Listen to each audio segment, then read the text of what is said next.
Estás viendo RCI, Radio Canal Identidad.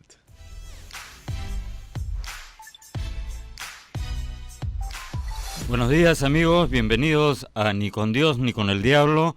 En el primer bloque del programa de hoy nos acompaña Olga Helfer, candidata al Congreso por Solidaridad Nacional con, como verán, el número 21. Bienvenida Olga, gracias por estar aquí. Olga tiene una trayectoria como pedagoga, ¿verdad? También como madre de familia, como autodidacta estudiando algunos temas de interés nacional, y tengo un diplomado en bioética. Correcto. Y una maestría en persona, matrimonio y familia.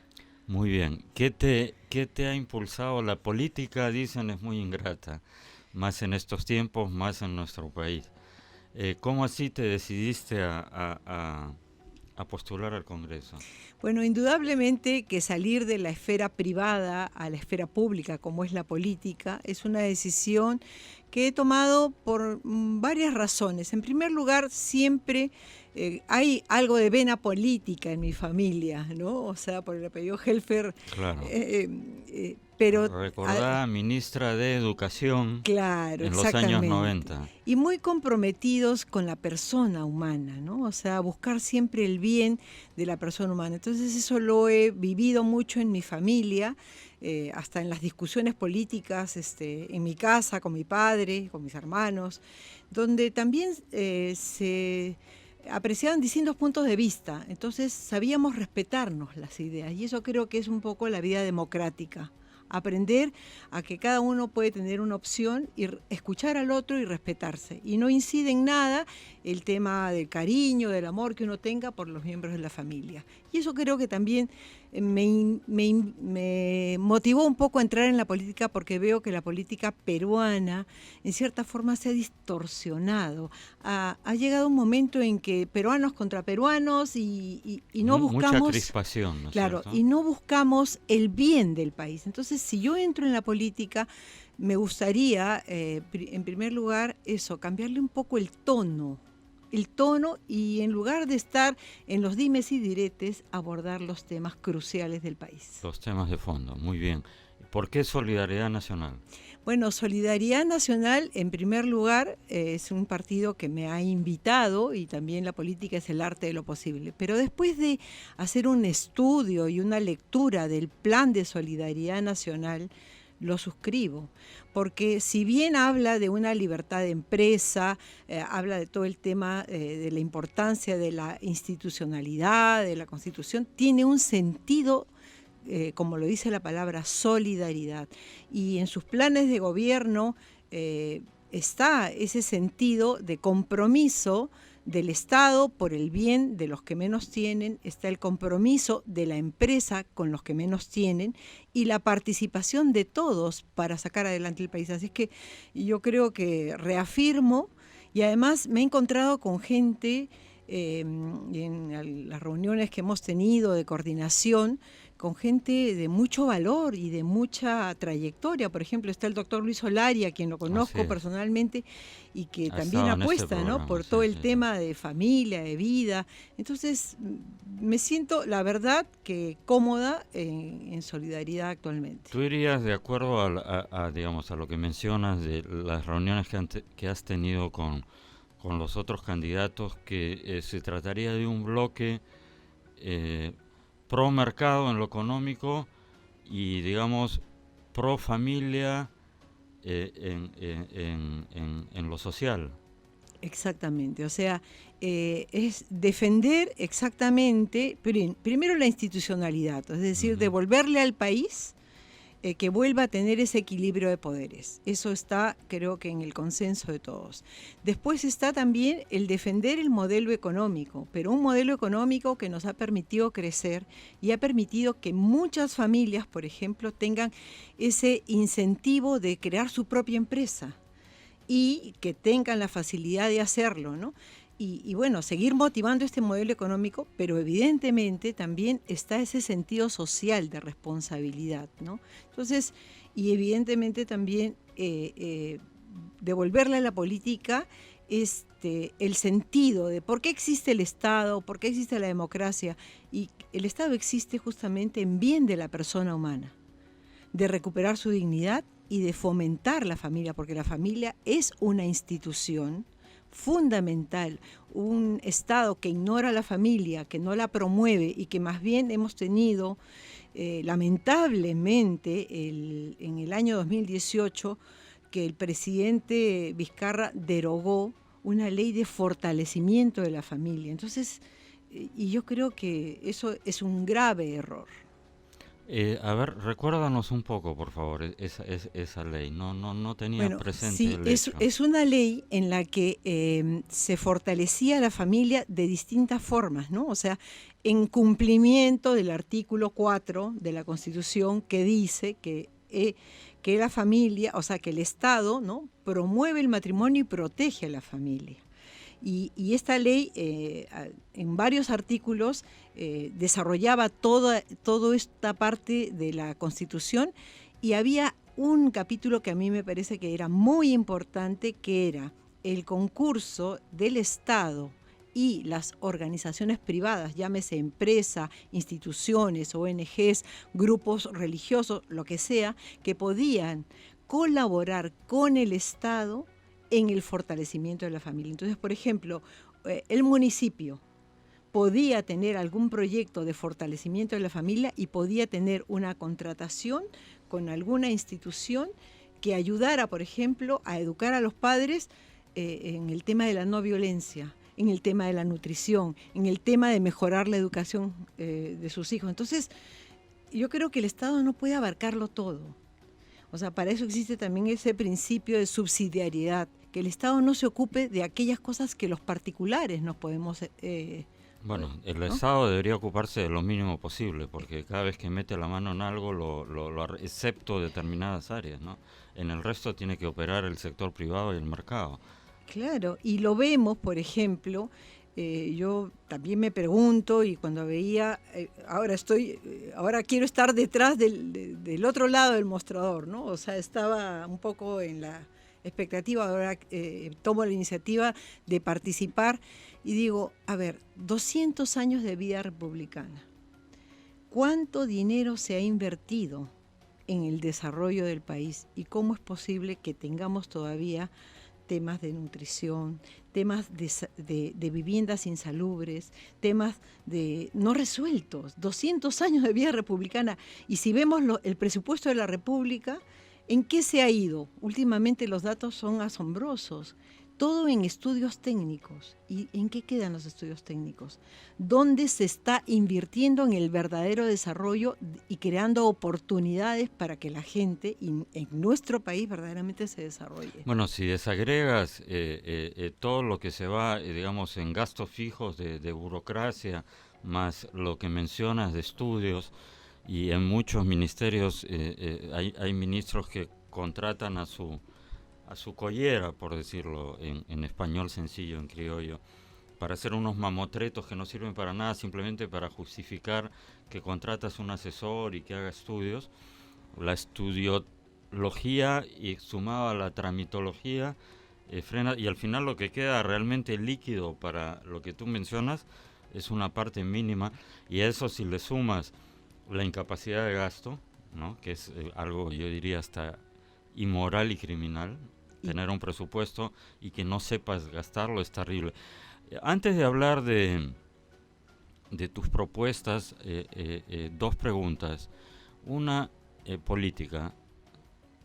¿Tú consideras, como muchos otros que han venido a este programa, que el destino del país, del Perú, se juega en este Congreso y no en el 2021 por el tema de que tiene que haber un balance y que sectores pro mercado y pro familia deberían tener mayoría, porque si el otro lado, la izquierda, lo tiene, corre el país el riesgo de que se cambie el régimen económico de la Constitución, de que se sancione la reelección indefinida inmediata, y tan grave como eso, que se cambien las leyes que protegen a la familia y al no nacido. ¿Tú crees que existe ese riesgo?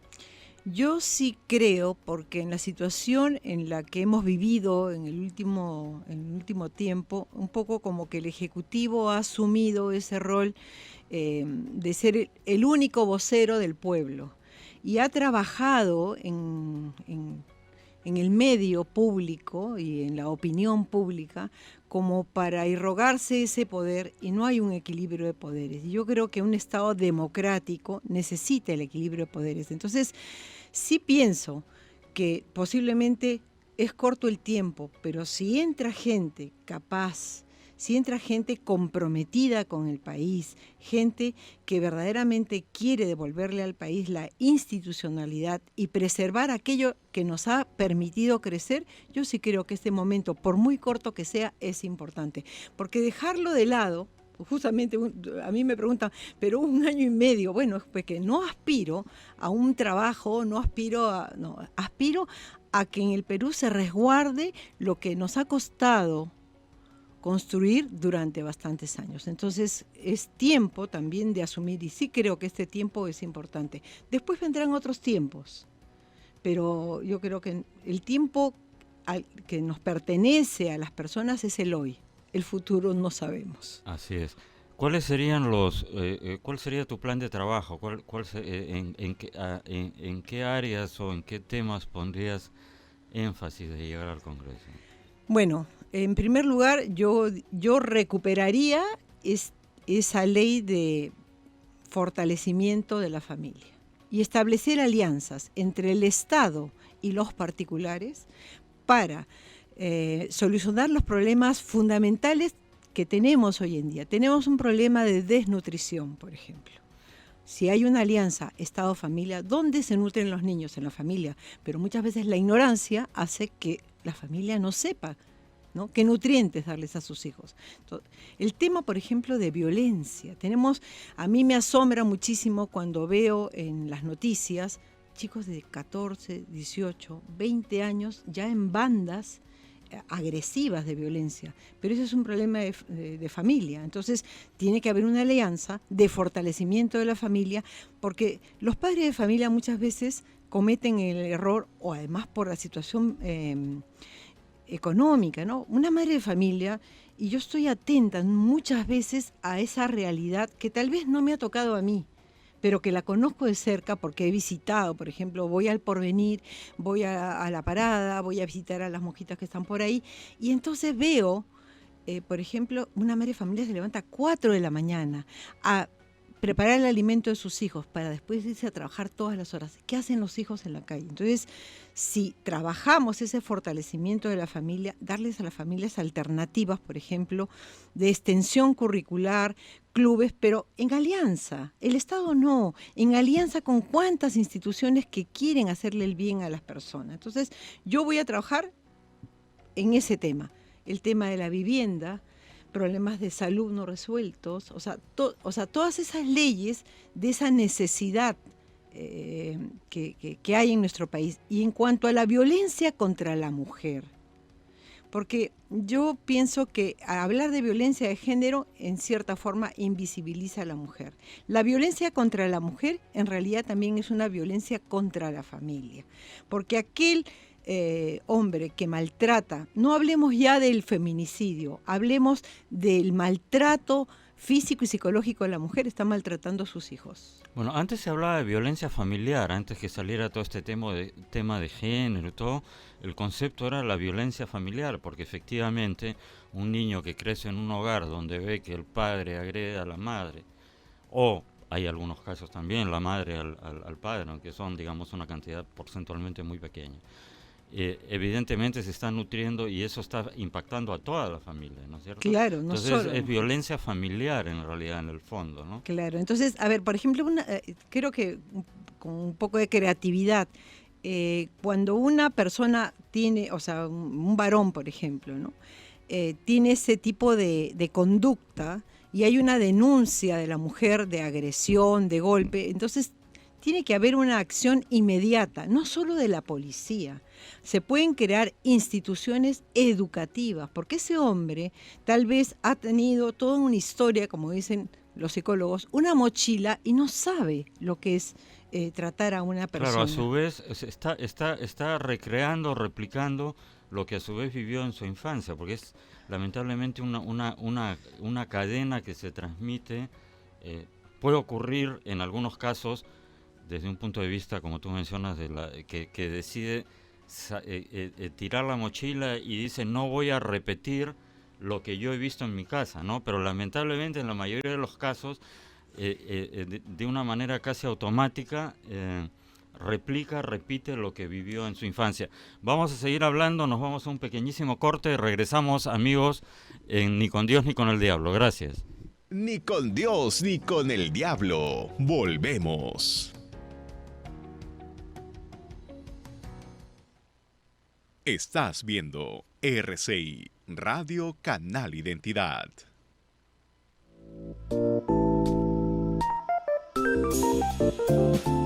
Café Solar de Samaniego. Disfrútalo sin azúcar.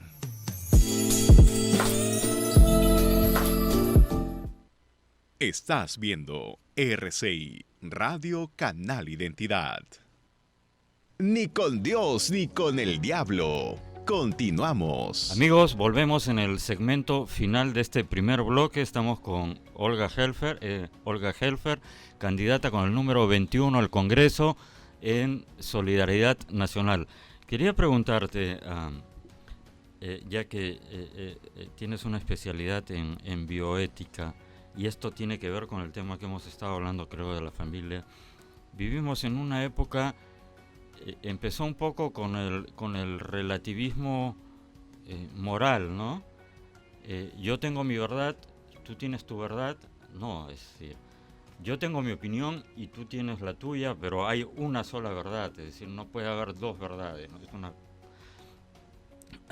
Y de ese relativismo, si quieres, moral, político, se ha pasado al relativismo biológico, ¿no? Entonces es una tendencia, no se ve tan fuerte aquí, aunque están tratando de meterla de contrabando a través de este tema de la educación, la ideología de género, ¿no? Le ponen otro nombre y supuestamente lo que dicen es, desde la orilla de la izquierda, no, lo que queremos es enseñar respeto al otro y todo lo demás, pero están introduciendo de contrabando la ideología de género y este relativismo biológico, es decir, contra todas las leyes de la lógica y de la biología. No, yo nací hombre, soy genéticamente hombre, tengo el ADN de hombre, pero yo me siento prisionero soy una mujer prisionero en un cuerpo de hombre, o viceversa, y estamos viendo en Europa y en Estados Unidos todo este tema del transgénero que incluso lo inculcan a niños muy pequeños, ¿no? Y lo llaman disforia, han creado esto, no, tienes disforia, tienes que operarte. Es toda una situación, yo diría casi de epidemia en Estados Unidos y en algunos países de Europa. Entonces esto va directamente contra la familia. En mi opinión forma parte de todo el plan gramsciano o marxista para destruir la familia, ¿no es cierto? Destruyendo la familia capturas todo, ¿no? Hay algo de eso en el Perú, es decir, la ideología de género, podríamos decir de que está incipiente todavía, pero tú percibes que hay una corriente en ese sentido sobre la que habría que hacer pedagogía, o mejor dicho, contra la que habría que hacer pedagogía y alertar. Bueno, sí, yo creo que como toda ideología ha articulado toda una teoría, ¿no? Y una serie de términos, y ha ido conquistando, o sea, a través de los medios de prensa, a través de activistas, ¿no? Todos estos conceptos. Entonces van ganando terreno en la mente de la persona. Pero como toda ideología, en realidad está totalmente divorciada de la realidad. Son acientíficas. O sea, entonces no pueden probar, por ejemplo, el hecho de que uno nace varón, o sea, el X y el XY son propios, ¿no? De la mujer, el XX, el varón, el XY. Ellos quieren negar esa sexualidad natural. Entonces van a toda una serie de teorías de que la sexualidad se construye y entonces han introducido un término que ellos manejan bastante bien, que es el género, ¿no? Aplicando la parte lingüística, y las personas no nacemos con género, nacemos con sexo. Cuando yo di luz a mis hijos, el doctor me dijo, tiene un varoncito, y después cuando nacieron mis hijas, tiene una mujercita, ¿no? Me dijo, sexo desconocido, ¿no? Entonces, creo que por ahí, pero ya han cambiado el lenguaje. Entonces, por ahí sí creo que en nuestro país se van introduciendo y van ganando la mente de mucha gente con este relativismo. No pueden probar nada, pero tienen que argumentar. Y la prueba es que se ha introducido en el Estado, por ejemplo, el término género, se ha querido introducir, y ahí surgió toda una protesta de los padres de familia, todo el tema de la ideología de género en los textos escolares, ¿no? En introducir a los chicos en eso de que ellos pueden elegir su sexualidad. O sea, yo creo que en nuestro país hay un activismo progénero. Y por eso es que los padres, con sentido común y defendiendo a la patria potestad que les corresponde, han salido al frente a defender a sus hijos, porque lo más preciado para nosotros los padres son los hijos. Y nosotros tenemos el derecho de educarlos y de formarlos en los principios que creemos, porque yo no traigo al mundo para que el Estado, o sea, mi hijo no nació en el Estado.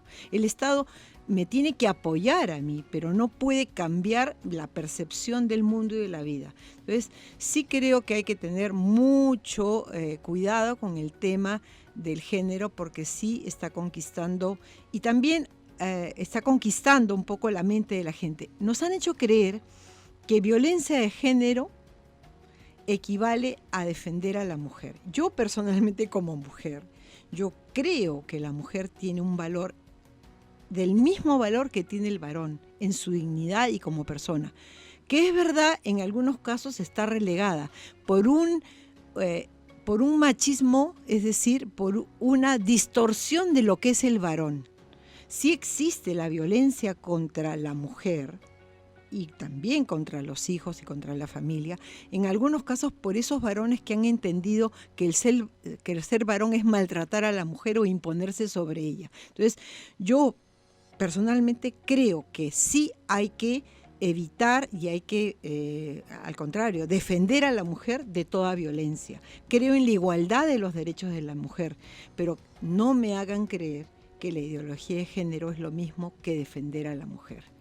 Porque más bien, defender la ideología de género es introducir toda una teoría de que las personas no tenemos sexo, sino que tenemos género. ¿Tú crees que, perdón, al haber derogado esa ley que mencionas y viendo lo que ha ido pasando el camino, en el sentido de que este Ejecutivo tiene como uno de sus sostenes principales a todos estos grupos de izquierda, que eso fue una puntada con hilo, es decir, fue una acción deliberada apuntando a esto que mencionas, es decir, quitamos un obstáculo para poder meter lo otro? ¿Tú crees que eso ha sido así? Sí, yo creo que sí, ¿no? O sea, las acciones de los gobernantes muchas veces responden o a intereses ideológicos particulares o a presiones de grupo. Es decir, de quién se rodea, quiénes influyen ideológicamente en las decisiones del Ejecutivo, por ejemplo, ¿no? Entonces, viendo que este gobierno ha ido con una tendencia cada vez más marcada hacia la izquierda, porque también lo hemos visto, por ejemplo, en el discurso del presidente Vizcarra, cuando tuvo ese doble discurso con los mineros, ¿no? Así es. O sea, entonces ese doble discurso de decirte que es democrático, que habla bien de la empresa, pero por otro lado está socavando la inversión que da trabajo a tanta gente, y también la inacción del Estado de haber controlado o de controlar que la inversión, sea limpia, que la gente esté contenta, que la minería aporte al desarrollo del país. La inacción del Estado, ¿no? No es responsabilidad de la empresa. Entonces, obviamente, corroborando este discurso en el aspecto económico, también se corrobora el discurso en cuanto a destruir a la familia y más bien introducir la agenda internacional progénero, además que es sintomático, ¿no? Porque yo recuerdo cómo iniciando el periodo, que es el periodo Kuczynski-Vizcarra, ¿no? Como digo, ¿cuántos problemas sociales tenemos? Y sin embargo, la agenda de género prioridad. Claro, sí, tenemos problemas de tercer mundo, lamentablemente, y estamos dedicando tiempo, esfuerzos, presupuesto a digamos, temas de primer mundo, ¿no? O sea, si la cantidad de bebida gaseosa que tomas es decir, no hemos resuelto, como has mencionado, los temas de salubridad, de desnutrición, y ya estamos tratando de meter en la agenda cosas que en las sociedades desarrolladas las están debatiendo para bien o para mal. Yo creo que para mal, pero porque ya tienen resueltos sus problemas básicos, ¿no es cierto? Entonces ahí todo un contrabando ideológico. Bueno, lamentablemente se nos ha acabado el tiempo. Te agradezco muchísimo tu presencia y ya saben, amigos, tienen que votar. Yo no menciono partidos políticos aquí en este programa. En lo que resta del año hasta las elecciones vamos a invitar a congresistas de todos los partidos políticos, de todos los números en la ubicación de cada lista, pero que sean pro mercado y pro familia. Aquí no ocultamos la posición que tenemos, tratamos de informar de una manera lo más objetiva posible, pero sin ocultar. Lo peor es tratar de meter ideas de contrabando. Entonces este es un programa que defiende, por un lado, el libre mercado y por otro lado los valores tradicionales que han hecho grande a Occidente, la cultura judeo-cristiana, que significa defender al no nacido y defender a la familia. Así que todos los invitados que van a desfilar por aquí, postulantes al Congreso, se adscriben a esa posición. Ustedes verán cuál de ellos es el más adecuado, cuál les cae más simpático, pero mi recomendación es que voten siempre por aquellos que van a defender el modelo económico que ha permitido a millones de peruanos salir de la pobreza y las ideas tradicionales, conservadoras, no hay que avergonzarse de llamarlas por su nombre, que protegen a la familia y al no nacido. Muchas gracias, Olga, te deseo mucha suerte. Regresamos en un minuto en Ni con Dios ni con el Diablo. Gracias. Ni con Dios ni con el diablo. Volvemos. Estás viendo RCI, Radio Canal Identidad. Ni con Dios ni con el diablo. De lunes a viernes a las 10 de la mañana por RCI. Estás viendo RCI, Radio Canal Identidad. Ni con Dios ni con el diablo. Continuamos. Amigos, estamos de vuelta en Ni con Dios ni con el Diablo. En el segundo bloque nos acompaña otro candidato al Congreso por otro partido político con otro número y por supuesto con otro plan de trabajo. Vamos a conversar con Eduardo Rondón, que está con el número, buen día, bienvenido. Con el número 7. Número 7, como pueden ver, los dos candidatos hoy han venido, el primero con su cartel y Eduardo en el polo. Muy bien, previsor. Y tú estás por Perú Nación, número 7. Perú Nación lo lidera Pancho Díez-Canseco, ¿no? Sí. Tábara, Francisco Díez-Canseco Tábara. ¿Por qué? A ver, además muy joven, da gusto ver además gente joven ingresando a la política. ¿Cómo así? ¿Es tu primera incursión en política? ¿Es mi primera incursión seriamente en política? Sí. Ya. ¿Tú eres de profesión médico veterinario? Veterinario, ya. Sí. No estás yendo al Congreso porque el Congreso, tu lema no es el Congreso necesita un veterinario, ¿no es cierto? No, nosotros estamos yendo al Congreso justamente, nuestro lema es el voto para los que no tienen voz. Estamos yendo justamente para cambiar un poco las leyes animales. Estamos yendo con Perú Nación. Tomamos la decisión, la verdad, contra viento y marea. Mucha gente me decía, ¿cómo estás entrando, no, a la carrera política? Me imagino que tú tienes 30 y algo. 39 años. Ya.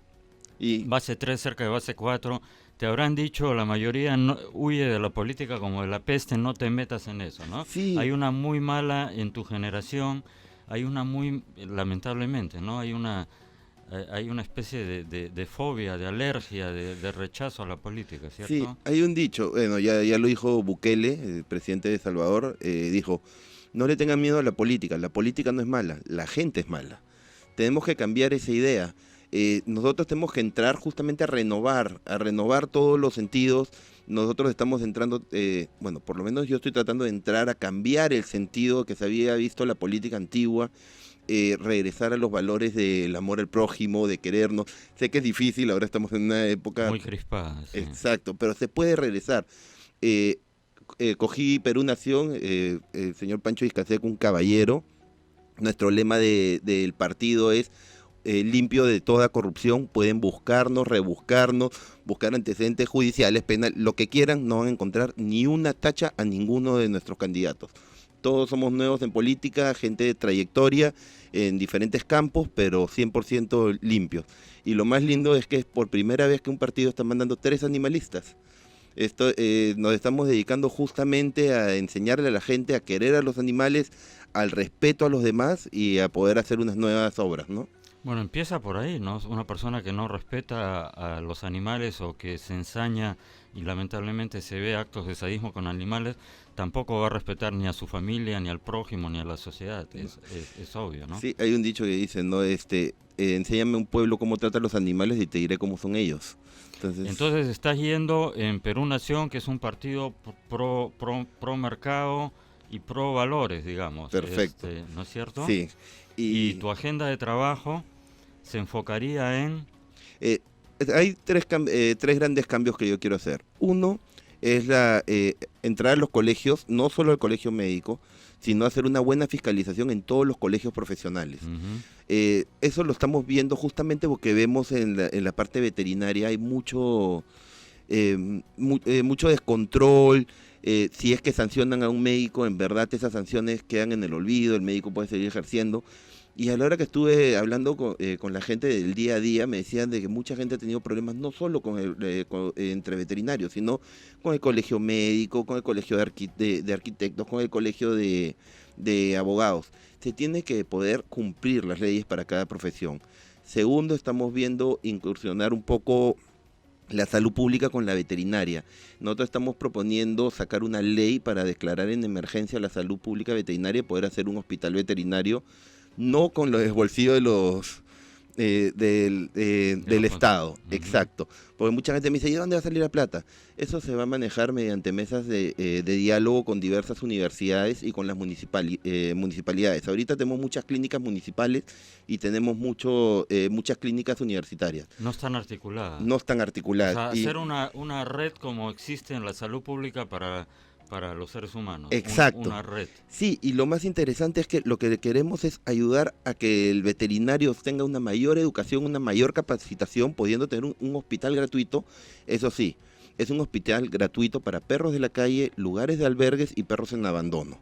No es de que... Claro, y si los otros que vayan de un profesional sí, veterinario. Exacto. Paguen, claro. Es para justamente para... Es como salud pública para la gente de escasos que de verdad recursos. lo necesita. O sea, un CIS para mascotas. Para mascotas. Exacto. Un CIS para mascotas, ¿ya? Y algunas personas me dicen, ¿pero por qué lo estás haciendo? Mira, ni en los hospitales se puede hacer. Vamos a enseñar que se puede manejar bien. Se puede manejar bien, se puede hacer buenas cosas. Hay ejemplos muy notables de gestión privada que funciona. Por ejemplo, los hospitales de solidaridad no tienen nada que envidiar a las clínicas privadas y muchos creen que dependen del municipio. No, se financian con la propia atención, es decir, mercado puro. Exacto. Mercado puro. Y lo más una de las cosas que es innovadora es que nosotros vamos a poner a los últimos alumnos de las carreras de veterinaria para que puedan hacer prácticas ahí. Exacto. Con eso ya no vamos a estar practicando con los animales sanos, sino van a estar en el campo del día a día. Siempre bajo un veterinario docente, ¿no? Que las universidades lo pueden poner. O sea, exacto. Van a tener mayor contacto directo, van a poder ingresar un poco más. Ahora, también me decían, pero ¿y tú crees que las universidades lo van a aceptar? Es cuestión de conversar, porque eso les va a convenir a ellos. El negocio de las universidades no es la clínica, el negocio de la universidad es la enseñanza. Y si la universidad va a sacar mejores profesionales, va a tener más alumnos. Entonces, Claro. es un ganar-ganar para todos. Así es. O sea, te vas a enfocar, ese es uno de los temas en los que te Uno vas de a los enfocar. temas, sí. Ya. Uno de los temas es el hospital veterinario, porque tenemos cuando hay un brote, el otro día le comentaba también a una persona que me hacía varias preguntas. Le digo, miren, con el político tenemos dos problemas. Uno, cuando hay un brote de alguna enfermedad, le cae, ¿por qué el político no lo pudo ver? ¿Por qué no lo preveyó? ¿Por qué no lo hizo? Pero si es que ahora yo estoy justamente viendo que podrían venir problemas de salud por tanta cantidad de perros, tenemos 8 millones de perros callejeros en de 8 Perú, millones, 8 millones de perros callejeros a escala nacional. a escala nacional. Eso quiere decir, hay problemas de enfermedades Disculpa, zoonóticas, esos perros no están vacunados contra No. la rabia, ni ni distemper, desparasitados, ni nada. desparasitados, y pueden transmitir, aparte de Enfermedades. lo obvio, rabia, morder, Enfermedades de transmisión directa. Entonces es peligrosísimo y ahorita no lo estamos enfocando. El problema es que apenas hay un brote, nos va a caer también a los políticos. Ahora que yo estoy justamente viendo de que no vaya a pasar, también me está cayendo, me dice, dedícate a otra cosa primero antes de los perros. Nosotros tenemos que empezar a hacer como las sociedades. Nosotros teníamos en Holanda, se vio que había un problema muy fuerte de salud pública. Se llegó a erradicar los perros de la calle y sin una sola matanza. Porque lo más fácil siempre es decir, Claro, bueno, matarlos. hay perros de la calle, nos matamos a todos. En Holanda lo llegaron a hacer con las esterilizaciones, el hospital gratuito, y viendo justamente que los albergues y los lugares de rescatistas estén bien legislados, ¿no? Es una cifra, no sabía. ¿Y cuántos perros, digamos, domésticos bien cuidados hay vis a vis esta... Normalmente ahora hemos cambiado, gracias a las nuevas generaciones ya se cambió. Antiguamente Ahora se adopta mascotas, exacto, ¿no es cierto? hay Ya un lema, es de mal gusto comprar. exacto. El lema es adopta, no compres. Claro. Mucha gente me dice, entonces tú estás a favor de la adopción. Por supuesto, 100% perro adoptado, perro esterilizado para no traer mayor población. No quiere decir de que tú no puedas tener un perro de raza. Hay algunos casos en que sí necesitas un perro de raza por algunas características que tienen los perros. Si tienes un niño, por ejemplo, con problemas de autoestima baja, ahí yo sí recomiendo un perro de raza para algunas terapias. ¿Por qué? Cuando tú buscas un perro extraño que no hay, la gente, y él lo saca al parque, la gente se le va a acercar y se empieza a conversar. Entonces empieza a hacer que un niño que es muy introvertido empiece a socializar de todas maneras. Ahora, si tú tienes un niño hiperactivo, no te voy a decir búscale un beagle o un perro adoptado que sea muy hiperactivo, porque ¿cuál es el problema? Se van a potencializar. Tienes que buscar un perro que sea mucho más tranquilo, que duerma todo el día para que lo tranquilice Bueno, al niño. los países desarrollados tienen las mascotas de apoyo, Sí. son partes de la terapia. La semana pasada estaba viendo en Fox News un veterano de Irak que tuvo un problema porque su perro, es decir, es una persona que es un marín que tiene el síndrome del trastorno de combate y no puede estar en lugares con mucha gente porque al menor ruido recuerda todo lo que pasó. Es un marín que pisó una mina, quedó herido, estuvo años, entonces está con una mascota de apoyo y tuvo un problema y se viralizó porque el dueño del restaurante no lo dejó entrar con la mascota de apoyo. Sí. Entonces, eso es... no sé si en el Perú existen estas mascotas. Me encanta de que hayas apoyo. tocado ese tema, porque eso va a nuestro tercer proyecto. ¿Qué es? El tercer proyecto es los perros adoptados van a pasar un examen y vamos a buscar ayuda internacional de entrenadores para poderlos preparar para gente con problemas de gente invidente, vamos a manejarlos para gente que tiene problemas de autismo severo, para poder hacer terapias con ellos y poder hacer que la gente pueda llegar a tener su perro de ayuda. Y eso ayuda mucho a destraumatizar a la sociedad. Interesantísimo, vamos a seguir hablando de eso, nos vamos a un brevísimo corte y regresamos en el segmento final del segundo bloque de Ni con Dios ni con el Diablo. Gracias. Ni con Dios ni con el diablo. Volvemos. Estás viendo RCI, Radio Canal Identidad.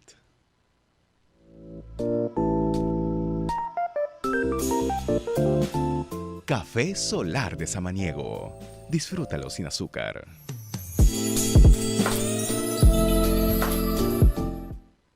Estás viendo RCI, Radio Canal Identidad. Ni con Dios ni con el diablo. Continuamos. Amigos, estamos de vuelta en el segundo segmento del segundo bloque, el final de Ni con Dios ni con el diablo. Nos acompaña Eduardo Rondón, candidato al Congreso por Perú Nación, con el número 7. Número 7. Con las vidas del gato. 7 vidas. 7 vidas del gato, aunque estamos hablando de perros más que de gatos. Entonces, entrenar mascotas para que sirvan de soporte a personas que tienen problemas de salud mental, que es un problema gravísimo en el Perú, el problema de salud mental, que deriva además en todos los casos de violencia familiar y violencia contra las mujeres. En el primer bloque estábamos hablando de eso. Estaba tratando de hacer memoria en el tema este. Te quería preguntar, cuando hablas de los 8 millones, o sea, eso está creciendo exponencialmente, porque ¿qué porcentaje de esos 8 millones de perros callejeros no están esterilizados? Casi el 96%. O sea, es poquitísimo lo que se esteriliza. O sea, estamos hablando de 7.900.000 y pico de perros callejeros sin ningún tipo de vacunas y que se sigan reproduciendo. Sí. Hubo una ley de Marisa Glave para esterilizar perros, pero claro, como la izquierda, mis queridos amigos, tengan presente esto. La izquierda, tres cosas de la izquierda. Primero, lo que decía Marx. Lo que decía Ronald Reagan, presidente de los Estados Unidos. Comunista es alguien que leyó a Marx, anticomunista es alguien que entendió a Marx, primera.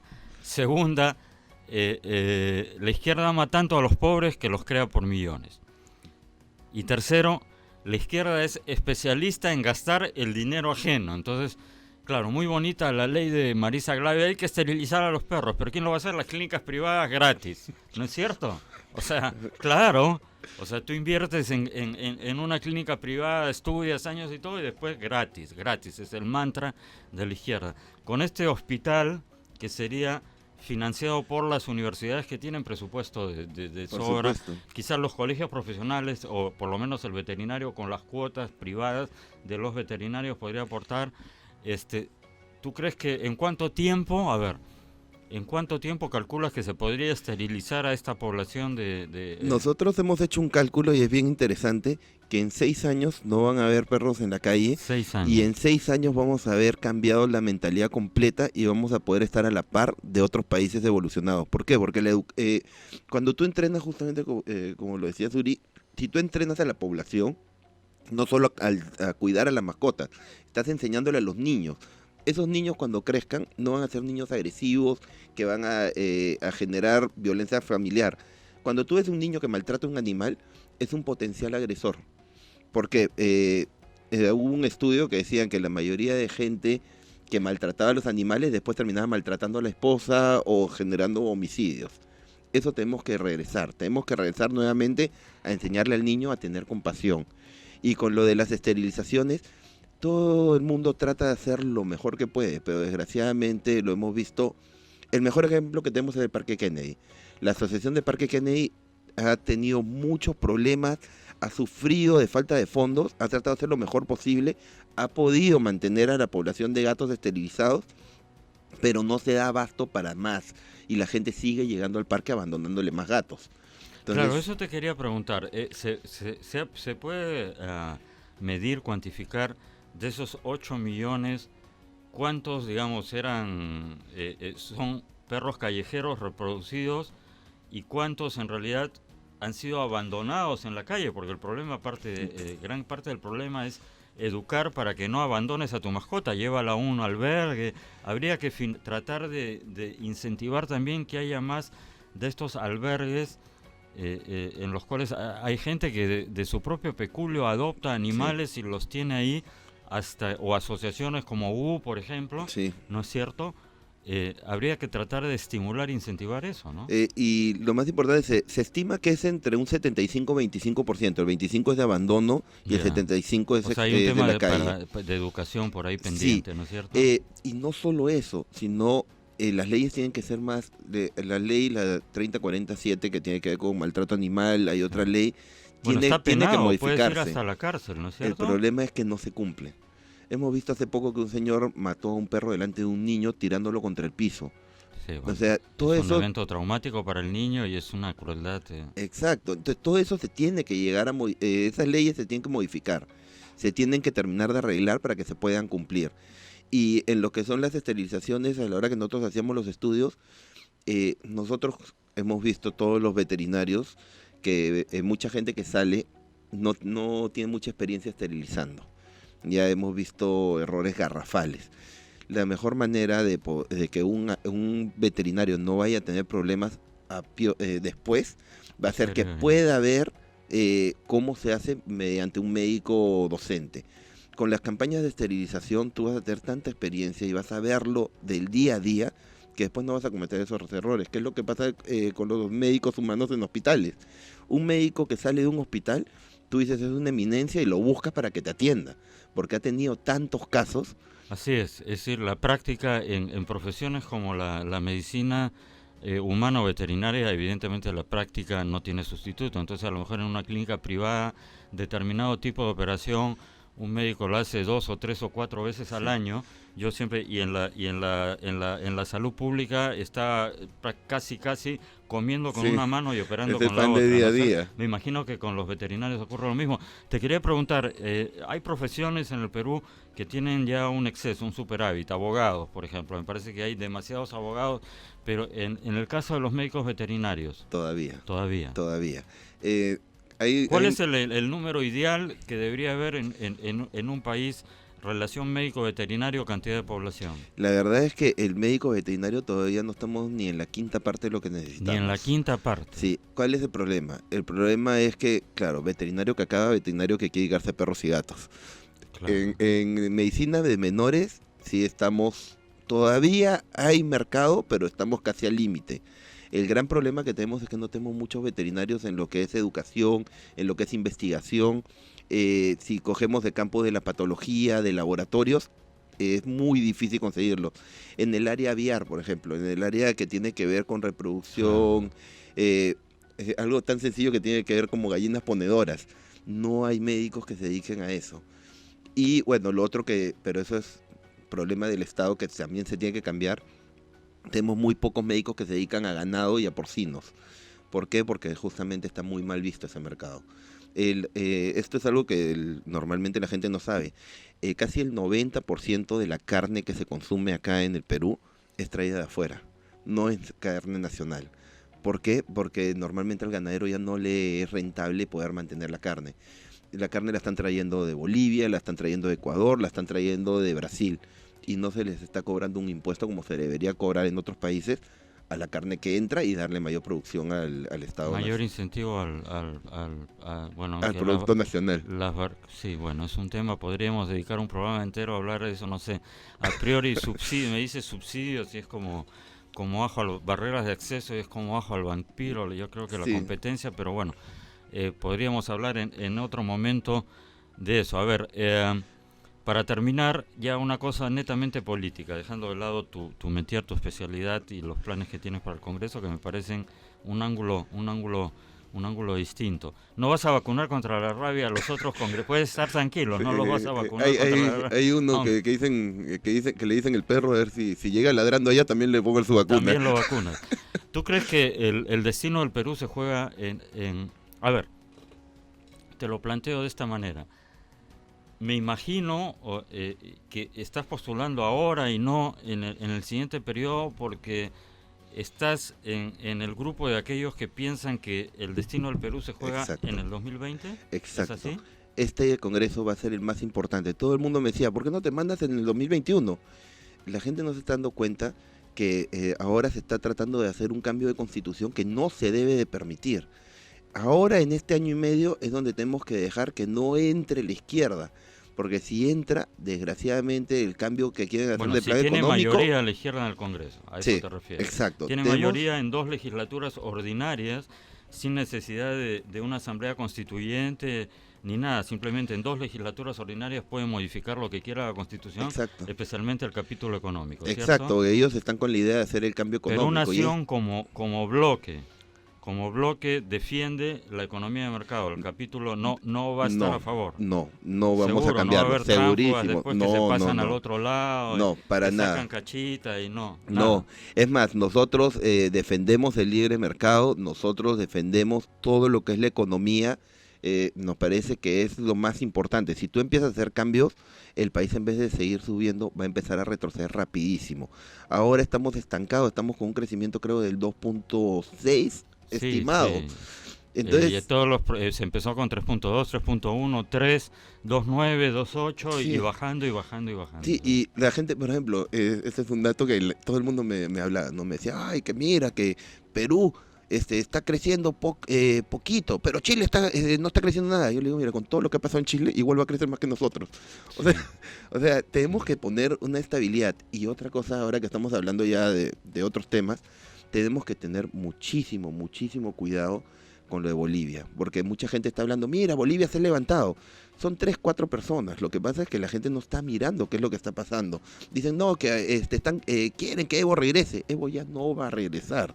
No tratemos de subir una noticia puesta por un par de personas de izquierda No, y además levantarla. han agarrado infragantis a agentes cubanos con fajos de billetes, pero con maletines llenos de billetes, que decían, no, eso es para pagar a los médicos cubanos que están ayudando aquí. Tú no pagas a los médicos cubanos, eran agentes de inteligencia cubana, han detectado agentes de inteligencia venezolana que los han expulsado y han roto relaciones y han reconocido a Guaidó, muy bien hecho, pero efectivamente no hay que inflar. Y no ha habido en Bolivia un golpe de Estado, eso lo hemos conversado con otros invitados. Muy bien, Eduardo, te agradezco mucho tu presencia Muchas aquí, gracias. te deseo mucha suerte. Amigos, terminamos el programa de hoy, nos vemos mañana en Ni con Dios ni con el Diablo. Gracias, buen día.